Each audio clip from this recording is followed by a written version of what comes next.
நைபாலத்தின் மகாமாயா குஹேஸ்வரி. பீடத்தின் பெயர் நைபாலம். அம்மனின் 2 முழங்கால் அல்லது பிருஷ்டம் விழுந்த பீடம். பீடதேவி மகாமாயா அல்லது குஹேஸ்வரி. இந்த மாயா மகாமாயா பீதாம்பரி, 3 முகம், 6 கரங்களுடன் ஒரு கால் மடக்கி ஒரு கால் நீட்டி சிம்மத்தை வாகனமாக கொண்டவள். பைரவர் கபாலர். மாத்திருக்கா அக்ஷரங்களில் இகாராந்த மாத்திருக்கை. அக்ஷர தேவியின் நாமம் இலாதேவி. நைபாலா என்று அழைக்கப்பட்ட வந்த பிரதேசமே இன்று நேபாளமாக மாறியிருக்கிறது. வைதீக மந்திரங்கள் சித்திக்கும் பீடம். அக்ஷர தேவி 4 கரங்களுடன் ஒரு திருமுகத்துடன் யானை வாகத்துடன் காணப்படுகிறார். நம் கும்பகோணம், புவனேஸ்வர் போன்று திரும்பிய இடமெல்லாம் கோவில்கள் கொண்ட இடம் நேபாளத்தின் காட்மாண்டு. இதில் முக்கியமான கோவில் பசுபதிநாதர் கோவில். உலகம் முழுவதும் இருந்து பக்தர்கள் வந்த வண்ணமாக இருக்கிறார்கள். பாக்மதி கரையில் உள்ள பவித்திரமான க்ஷேத்திரம்.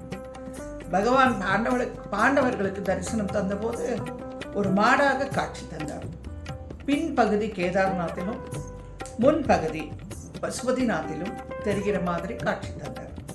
ஆக பசுபதிநாத்தும் ஒரு ஜோதிர்லிங்கமாக கருதப்படுகிறது. பகோடா போன்ற உருவமுள்ள கோபுரம். ஹிந்து பௌத்த கோவில்கள் கட்டும் முறையில் அந்த முறைகள் 2மே இங்கு பார்க்க முடியும்.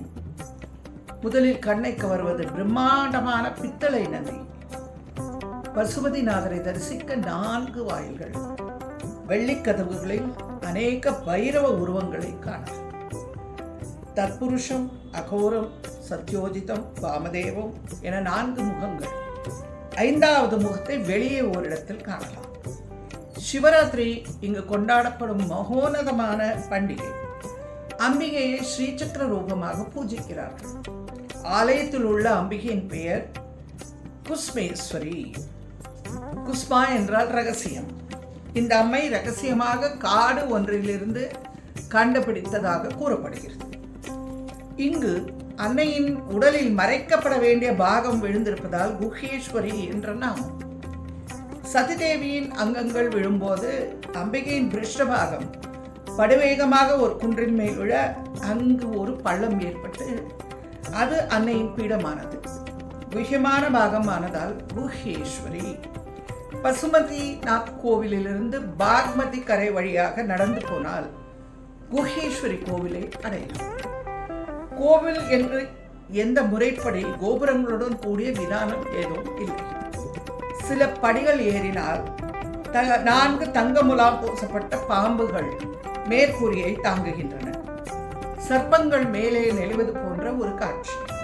அன்னைக்கான இடமும் ஒரு தர்மசாலாவும் இருக்கிறது. இக்கோவிலை ராணா பிரதாப் மல்லா என்பவர் கட்டியிருக்கிறார். உள்ளே இருக்கும் சிற்பங்கள், படங்கள் அனைத்துமே வித்தியாசமாக இருக்கின்றன. அன்னையின் கருவறை என்று எதுவும் இல்லை. ஒரு அறையில் சில படிகள் இறங்கினால் ஒரு பள்ளம், அதன் மேலே விதானம் போல ஒரு கலசம். அந்த ஸ்டாண்டை எடுத்தால் கீழே இருக்கும் கலசத்தில் புனித நீர்.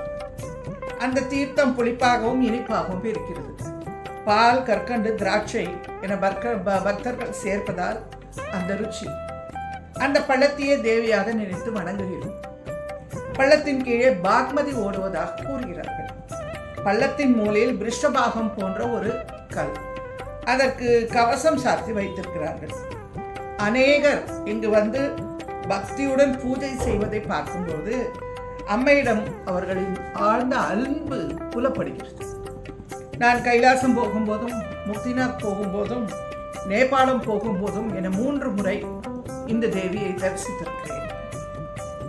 அரணம் பொருளென்று அருள் ஒன்றில்லாத அசுரர் தங்கள் முரணன்று அழிய முனிந்த பெம்மானும் உந்தனுமே சரணம் சரணம் என்ற நின்ற நாயகி தன் அடியார் மரணம் பிறவி இருளும் எய்தார் இந்த வையகத்தே. 54வது பாடல் அபிராமி அந்தாதி. சிவபெருமானும் விஷ்ணுவும் கூட அடைக்கலம் வேண்டி அன்னையை அண்டி நிற்கிறார்கள். அப்பேற்பட்ட மகாமாயாவை நினைப்பவர்களுக்கு மரணம், பிறவி 2மே இல்லை என்கிறார் அபிராமி பற்றி. இதம்ப பிராக்பாரகா என்கிறார் சங்கரர். அம்மாவின் நிதம்பங்கள் தகப்பனாரான ஹிமவானிடமிருந்து கடினத்தையும் விஸ்தாரணத்தையும் எடுத்துக்கொண்டு இந்த பூமி முழுவதையும் மறைக்கிறது என்கிறார் பகவத்பாதர். ஆஹா, அம்மையின் உருவம் எவ்வளவு பெரியது! அவள் பீமா அல்லவா? அவளுடைய முழந்தாள்களோ மன்மதனுடைய அம்புரா துணிகள் என்கிறார் சங்கரர். பராஜயித்தும் ருத்ரம் விகுண சரகர்போ கிரிசுதே நிஷங்கே சங்கே தேவி சம விஷிகோ பாடம் அக்ருத்து எதக்ரே திருஷ்யந்தே தசசர பலாக பாதயுகலி நகாக்ரச்சத்மானக சுரக மகுட சாணைக்கிய விசிதா. சௌந்தரலகரி 83வது பாடல். அன்னையின் முழங்கால்கள் மன்மதனின் பானங்கள் நிறைந்த அம்புரா துணியோ என்று நினைக்கக்கூடிய அழகை உடையவை. அந்த மகாமாயாவே தேவி மகாத்மியத்தின் பிரதம சரித்திரத்தின் நாயகியும் ஆகிறார். மகாமாயா பிரபாவேன சம்ஹார ஸ்திதிகாரிண தன்னாத்திர விஸ்மய காரியோ யோக நித்ரா ஜகத்பதே. அம்மை மகாமாயா ஹரியனுடைய யோக நித்ரை ஆகிறாள். அவள் மகிழ்ந்தாள் மனிதருக்கு முக்தி கிட்டுகின்றது. மதுகடபர்களால் தொல்லை ஏற்படும் போது தூங்கிக் கொண்டிருந்த ஹரியை எழுப்ப பிரம்மாதி தேவர்கள் மகாமாயாவை துதிக்கின்றனர். அந்த யோக நித்ரா தேவி பல பல பெயர்களால் துதித்து அழைக்க அன்னை தாமச தேவியாக வெளியேற ஜனார்தனன் விழுத்து எழுந்து மதுகைட்டவர்களை வதைத்தார் என்கிறது தேவி மகாத்மியம். அப்பேற்பட்ட மகாமாயா இந்த நேபாளத்து தேவி. இவளை வணங்கினால் வாழ்வில் எல்லா வளங்களையும் பெறலாம்.